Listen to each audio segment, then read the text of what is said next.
참의 주님 이승화 시몬 신부입니다. 오늘부터 우리는 주님의 기도 바로 알기 게라트 로핑크가 쓴 이 책을 통해서 성서를 어떻게 읽는지, 또한 주님의 기도를 어떻게 우리가 받아들이고 이해할 수 있는지에 대해서 한번 공부를 하려고 합니다.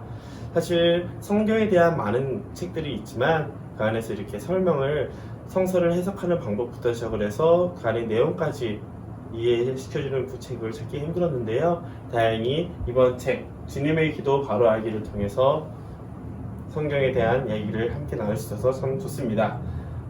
앞으로 책을 어떻게 읽으면 좋을까 해서 미리 계획을 알려드릴게요. 제가 생각하는 거는 총 3번인데요. 오늘은 이번 주 동안은 머릿말부터 3장까지, 그리고 다음 주에는 4장부터 7장까지, 그리고 그 다음에는 8장부터 12장까지의 내용을 가볍게 정리하거나 설명을 도와드리는 영상을 보여드릴 거고요. 이 3번의 3주에 걸친 내용을 통해서 여러분들이 저에게 주신 질문과 과제들을 통해서 마지막에 Q&A 영상을 따로 만들어서 드리도록 하겠습니다. 자, 그러면 오늘 머릿말부터 좋은 무리한 시작, 주님의 기도가 가진 특별한 형식, 본래 상황에 대해서 한번 나눠볼 텐데요. 그 전에 머릿말과 조금 무리한 시작에서 나온 부분들을 좀 설명을 드리려고 합니다. 곧 성경을 어떻게 읽어야 하는지에 대한 내용을 먼저 설명을 드릴게요. 자, 성경의 의미란 무엇일까? 성경이라는 것은 성령의 감동을 받은 성서 저자들이 쓴 책입니다. 그 얘기는 우리가 읽을 때 고려해야 될 부분이 총 2개가 있고, 또 하나 명시적으로 나타나지 않지만 고려할 부분이 하나가 더 있습니다. 우선 성령의 감도라는 것과 성서 저자들에 대한 포커스를 맞추셔야 되고요. 하느님의 뜻에 맞춰서 성서를 읽고 저자들이 어떤 의도로 썼는지 이해하면서 읽는다면 그냥 책으로 끝나겠죠. 이 하느님의 말씀이 오늘 책을, 성경을 바라보는 우리들에게 어떤 변화를 가져오는지 또 염두해야 됩니다. 즉, 지금을 살아가고 있는, 오늘을 살아가고 있는 독자의 요소까지 총 3요소를 바라보면서 성경을 읽어야지 우리는 성경의 풍성한 의미를 담을 수가 있게 됩니다. 자, 하나씩 볼까요? 성령의 감도라는 것은 성경 전체는 하느님에 의해서 쓰여진 것이기 때문에 전체적인 맥락이 단일하다는 뜻입니다. 즉, 성경의 때로는 잔인한 모습, 때로는 폭력적인 모습이 드러나더라도 그것을 해석할 때 인간의 기준을 해석하는 것이 아니라 하느님의 전체적인 구원 섭리, 구원 계획에 맞춰서 하느님을 주인공으로 두고 해석해야 된다는 뜻이고요. 두 번째는 만약 구약 성서를 하느님의 개념으로만 바라본다면 우리는 유대교랑 이슬람이랑 큰 차이가 없을 거예요. 우리 그리스도교만의 독특한 특징인 예수 그리스도에 대한 믿음을 기억하면서 구약과 신약은 모두 예수 그리스도를 중심으로 해석을 해야 됩니다. 그래서 구약은 예수님의 사건을 미리 준비하고, 신약은 예수님의 사건이 어떻게 우리에게 적용되는지를 풀이한다는 식으로 또 설명을 하게 되고요. 두 번째로 성서 저자들 포인트를 두면요, 성서 저자들은 인간이잖아요. 하느님의 체험을 통해서, 그리고 하느님의 말씀을 기록한 사람들은 하느님의 언제 어디서든지 통하는 글과 말로 쓰지 않았을 거예요. 모두 자신이 있었던 신앙 공동체의 배경에 필요한 부분을 맞춰서 기록을 했을 거고요. 또한 그리스에서 쓴 사람, 이스라엘에서 쓴 사람 등 각자 자신이 살고 있는 지역의 문화와 특징, 그리고 언어적인 요소들 역시 중요하게 포함될 겁니다. 마지막으로 성경 안에서 이 말씀들이 언제 쓰여졌는지를 고려한다면 보다 의미가 다르게 해석을 하겠죠. 예를 들어서 전래 때 쓰여지는 기도문이었다면 우리가 일상적인 가르침으로 받아들이는 것이 아니라 전래 안에 사는 이들을 어떻게 찬미했는지, 어떻게 노래했는지를 바라보면서 해석을 해야 될 겁니다.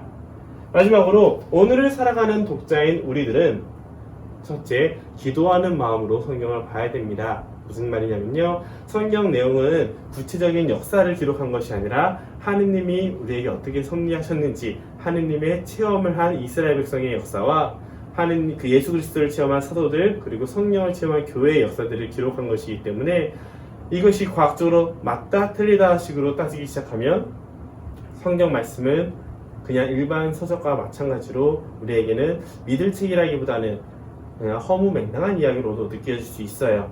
그래서 적어도 우리 신앙인이라면 성경을 볼 때는 기도하는 마음으로, 즉 이 논리성과 과학적 진실, 역사적 사실을 하나하나 따지기보다는 이 안에서 하느님을 체험한 이들이 무엇을 전해주려 했는지, 또 하느님은 이 안에서 무엇을 우리에게 이끌어 주셨는지 이것을 바라보며 해석을 해야 됩니다. 마지막으로 성서를 누구나 다 읽을 수 있잖아요. 자신의 나름대로 해석할 수 있지만 그에겐 자칫 성서 공부를 제대로 안 한 작은 지식을 가지고 모두인 것처럼 해석하는 위험성도 있습니다. 그렇기 때문에 교회의 교도권, 즉 교황님과 사도들의 후계자인 주교님들의 유권적인 권위 있는 해석을 통해서 우리는 성경을 봐야지 안전하게 성경을 볼 수가 있게 됩니다. 참고로 성서를 열심히 연구한 사람일수록 때론 이단의 기도도 자주 빠졌거든요.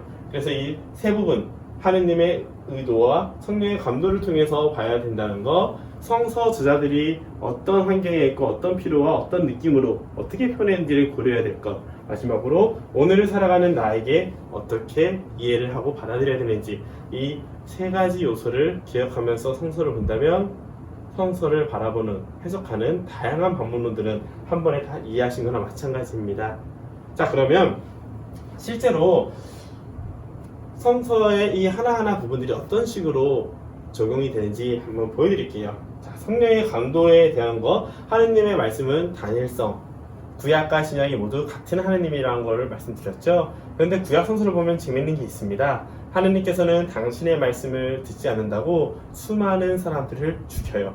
그래서 농담 삼아서 어떤 사람은 구약 성서를 보면 사람을 죽인 것이 악마보다 하느님이 훨씬 더 많이 죽였다라고 표현을 합니다. 그리고 조금만 잘못해도 목숨을 잃게 만드는, 빼앗아가는 모습을 보면서 구약의 정의로운 하느님 혹은 폭력적인 하느님의 모습과 신약에서 예수님께서 아픈 이들을 치유해 주시고 마귀 들린 이들을 자유롭게 해주시고 잡힌 사람들을 풀어주시는 그런 사랑과 자비의 하느님이 어떻게 같은 하느님일 수 있냐라고 하면서 싸우기도 합니다. 하지만 잘 보면 하느님의 이 정의는 사랑의 또 다른 표현입니다.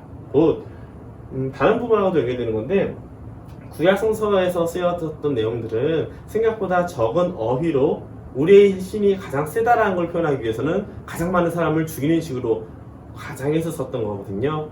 즉 구약에서도 하느님은 이스라엘 백성을 참 행복으로 하느님 품으로 이끌기 위해서 끊임없이 용서와 자비를 베푸셨지만 겉으로 드러나는 폭력적인 모습 때문에 사람들이 오해할 수 있는 거고요.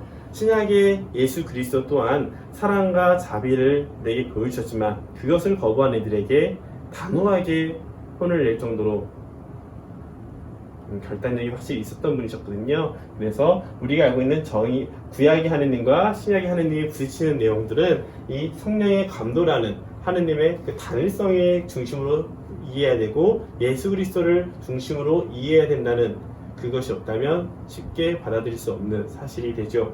실제로 그래서 구약의 하느님만 받아들였던 이단이 있고요. 구약을 다 무시하고 신약만 인정했던 이단도 있었습니다. 두 번째로 성서 저자들을 관련돼서 보면은 성서 저자들이 가지고 있던 문화적 배경을 알아야 된다고 했잖아요. 자, 보세요. 복음에 사람들이 너희의 평화를 받아들이지 않는다면 평화는 다시 돌아올 것이다 라고 하면서 그들 앞에선 다리의 먼지를 털어라 라고 하는 부분이 있었을 거예요. 우리는 그냥 기분 나빠서 터는 건가 라고 이해할 수 있지만 그 당시 근동 문화에서는, 고대 근동에서는 다리의 먼지를 턴다는 건 이제 너와 나는 아무런 인연이 없다, 서로의 관계의 단절을 의미하는 의미였습니다. 그 얘기는 하느님의 복음을 선포할 때 제자들이 사람들에게 미련을 갖지 말고 원치 않은 이들에게는 단호하게 끊고 원하는 이들, 필요로 하는 이들에게 더 다가가라는 의미로 해석을 할 수 있겠죠. 이런 식으로 이런 당시의 문화의 배경을 알수록 성경 말씀은 보다 풍요로워지고 재밌어집니다. 하나 또 말씀드릴까요? 신약성서에서 보면 예수님의 사건을 표현한 복음서 중에서 마테오복음과 루카복음의 차이가 나타납니다. 자, 마테오복음에서는 율법에 대한 이야기가, 우리 구약 성서에 대한 내용이 인용이 많이 되는 반면 루카복음서는 그런 내용이 많이 없습니다. 또 마테오복음에서는 유다인들을 중심으로 예수님이 활동하신 반면 루카복음에서는 유다인이 아닌 믿는 이들이라면 모두 다 좋다라는 식으로 쓰게 돼요. 이게 왜 이런 차이가 드러났냐면요. 마테오 복음은 마테오 사도가 있었던 그 공동체는요, 유다인이었다가 그리스도교를 개종한 사람들이 많았던 곳입니다. 즉 구약에서부터 기다려왔던 메시아가 바로 예수 그리스도다 라는 것을 알려주기 위해서 쓰다 보니 아무래도 유다적 표현들이 유다교의 전통과 그 내용들이 많이 포함되어 있었던 거고요. 루카복음 같은 경우는 유대인 출신이 아닌 유대인들을 아닌 다른 나라에 있었던 이들을 위해서 쓰여진 복음서다 보니까요, 그들에게 아무리 유다교 전통과 풍습을 알려줘도 의미가 없었거든요. 그래서 마태복음은 보다 좀 섬세하게 구체적으로 쓴 반면 루카복음에서는 굉장히 이야기를 푸는 식으로 설명을 합니다. 또한 구원 역시 유다인들에게 우선적으로 주어지는 것이 아니라 믿는 이들이라면, 성령을 받는 이들이라면 누구나 가능하다는 식으로 풀이를 하게 해주죠. 이건 역시 성서 저자들이 쓰였었던 공동체의 배경과 문화적 특징을 알수록 가능한 거겠죠. 또 하나 특이 캐치되는데요. 성경 안에서 우리가 율법이라고 하는 것, 그 계명은 법의 개념에 가까울까요? 윤리 도덕적인 개념에 가까울까요? 이거는 언어적인 차이 때문에 생긴 건데, 원래 히브리어 개념에서 율법이라고 하면 법 개념, 안 지키면 벌을 받는다는 개념이 아니라 윤리 도덕적으로 우리가 당연히 인간이라면, 당연히 하나님을 믿는 일이라면 이렇게 해야 된다라고 하는 그런 의식적인 부분이었습니다. 하지만 그 단어를 그리스어로 번역이 되면서 안 하면 벌을 받는 강제력이 생기는 법 개념이 포함되었기 때문에 율법이라는 개념으로 전해지게 돼요. 그러다 보니까 하느님을 찾아가고 나아가는 데 있어서 도와주는 가이드라인, 도움을 주는 디딤돌 같은 내용들이 어쩌면 지키지 않으면 벌을 받는, 이거 안 하면 넌 지옥 가, 이런 식의 개념으로도 오해할 수가 있게 되었죠. 그리고 이 번역이 그대로 우리나라까지 오게 돼서 우리는 교회법 혹은 율법 이런 것들이 안 지키면 벌을 받기 때문에 벌을 안 받기 위해서 지켜야 되는 그런 잘못된 신앙의 모습으로 나타나기도 했습니다. 이런 식으로 어떤 언어를 썼고 어떤 언어로 표현이 됐으며 그 지역에 어떤 풍습이 있고 누구를 대상으로 했는지 이런 걸 알수록 성경의 내용을 보다 구체적으로 알 수 있게 돼요. 오늘의 독자 같은 경우는요, 성서를 읽을 때 뒷배경도 알고 하지만 이거를 우리가 어떻게 이해하고 받아들여야 되느냐라는 내용인데요. 예를 들어 이런 게 있습니다. 예수님께서 5,000명을 먹인 기적이 있잖아요. 근데 그 당시 유다인들은 먹을 것을, 여행을 가거나 어디 나갈 때 자신이 먹을 내용들을 조금씩 챙겨갔다고 합니다. 그러다 보니까 오병이어 사건은 현실적으로도 가능했던 게, 아무리 가난하고 힘든 이들이라도 자신의 먹을 걸 가지고 있었는데 예수님의 말씀을 듣고 감명을 받아서 자신이 먹을 거를 다른 이들에게 기꺼이 내놓는 모습들, 그러니까 서로가 막 내놓다 보니까 이제 오히려 빵이 12강줄이나 남는 일이 벌어졌다. 즉 나눔의 기적으로 이해를 해야 된다라고 말했던 학자도 있었고요. 또 하나는 그렇게 됐을 때 예수님의 전지전능하심, 하느님의 위대하심이 변색되기 때문에 그렇게 해석하면 안 된다라고 해석해야 되는 학자들이 있습니다. 자, 그럼 가톨릭 교회는 어떻게 해석을 해야 될까요? 90년대 말 정도? 2000년대 초반에 교황청에서 얘기를 했다고 합니다. 물론 지금 프란치스코 교황님은 나눔의 기적을 조금 더 강조를 했지만 한동안은 하느님의 전지전능하심을 하기 위해서 서로가 기꺼이 내놨다는 개념보다는 하느님께서 기적으로 빵과 물고기를 사람들에게 모두를 베풀었음에도 불구하고 충분히 남게 만들었다라고 해석을 하게 됩니다. 그리고 최근에 프란치스코 교황님 역시 비슷한 맥락이긴 한데 예수 그리스도를 통해서 하느님의 기적이 우리 각자의 마음을 움직여서 각자의 것을 기꺼이 내려서 나눔을 실천하게 되었다라는 식으로 해석도 하셨습니다. 또 재밌는 게 있어요.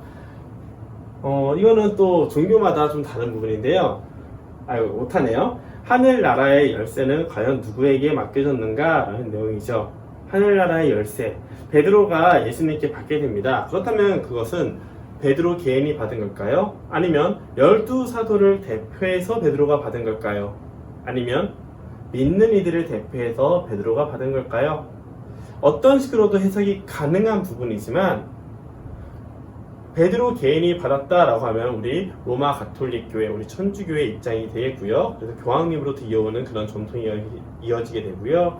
베드로가 아닌 12사도를 대표해서 베드로가 받았다라고 했을 때는 동방정교회, 즉 사도로부터 기초를 한 전통 있는 교회들의 입장이 해석하는 입장입니다. 마지막으로 믿는 이들을 대표해서 베드로가 받았다. 그러므로 예수님을 믿는 모든 이들은 맺고 푸는 권한이 있다라고 해석하는 것은 개신교의 입장이죠. 이 상태에서 우리의 올바른 신앙을, 건강하고 안전한 신앙을 위해서는 베드로가 받았다, 개인적으로 베드로가 받았다라고 우리는 유권적 해석을 합니다. 본인 해석을 한다는 뜻이죠. 이런 식으로 지금 오늘을 살아가는 우리들이 어떻게 이해를 해도 되는 큰 문제는 없지만 우리 그리스도교의 정체성을 위해서 안전하게 하기 위해서는 교회에서 이끌어주시는 가이드라인을 수용하고 해석할 때 오히려 건강하게 해석할 수 있게 됩니다. 결국 이런 맥락에서 저자 게르하르트 로핑크 학자님은 신문 있죠? 이분은 이렇게 표현을 해요.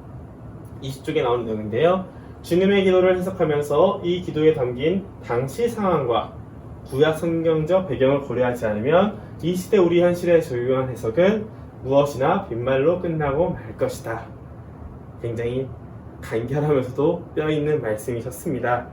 그렇기 때문에 게르하르트 로핑크는 이런 식으로 우리가 성서의 의미를 잘못 이해하게끔 만드는 시대적 흐름과 정신들을 세 가지로 꼽는데요. 첫째, 모든 성서 내용은 당장 자신이 속했던 공동체 혹은 예수님을 따랐던 제자들에게 했던 건데 그 가르침을 모든 사람에게 대상으로 확장하려고 합니다.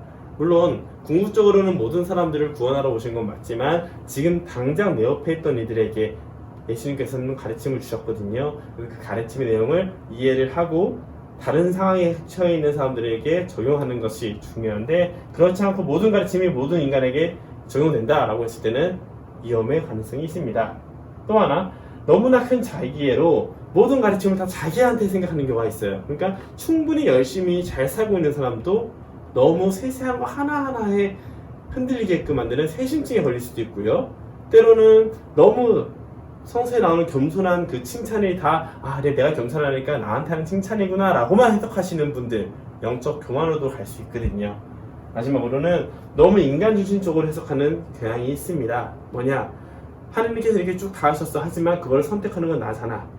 내가 안 해도, 혹은 하느님이 이렇게 하시는 거를 내가 내 힘으로 하느님의 뜻을 이뤄내겠어. 하느님의 일이 빨리 이루어질 수 있도록 내가 열심히 해서 내 능력과 최선을 다해야지. 이게 아차 하는 순간 선을 넘어버리는 위험성이 있지만, 아무튼 너무 인간 중심적으로 내가 다 할 수 있어, 그러니 하느님이 원하신 걸 내 힘으로 들어드릴 거야 라는 식의 잘못된 해석으로 갈 수가 있습니다. 하지만 이 세 가지 모두 오늘 살아가는 우리들이 보편적으로 너무나 그리스도교적 복음을 많이 접할 수 있었기 때문에 오해할 수 있는 부분이라는 걸 인도한다면, 이런 부분들을 기억하면서 성서를 읽을 때 보다 객관적으로 하느님의 말씀을 이해하고 받아들일 수 있을 겁니다. 자, 그러면 이제 책에 있는 내용들을 좀 들어가도록 할게요. 책에서 1장, 2장 같은 경우는 이런 설명들이 있었고, 본래 상황들에 대해서는 넷째 계명에 대한 얘기인데요. 우선 주님의 기도가 지닌 특별한 한식을 게르하르트 로핑크는 이런 식으로 표현합니다. 주님의 기도는 그 누구보다 제자들을 위한 기도였다.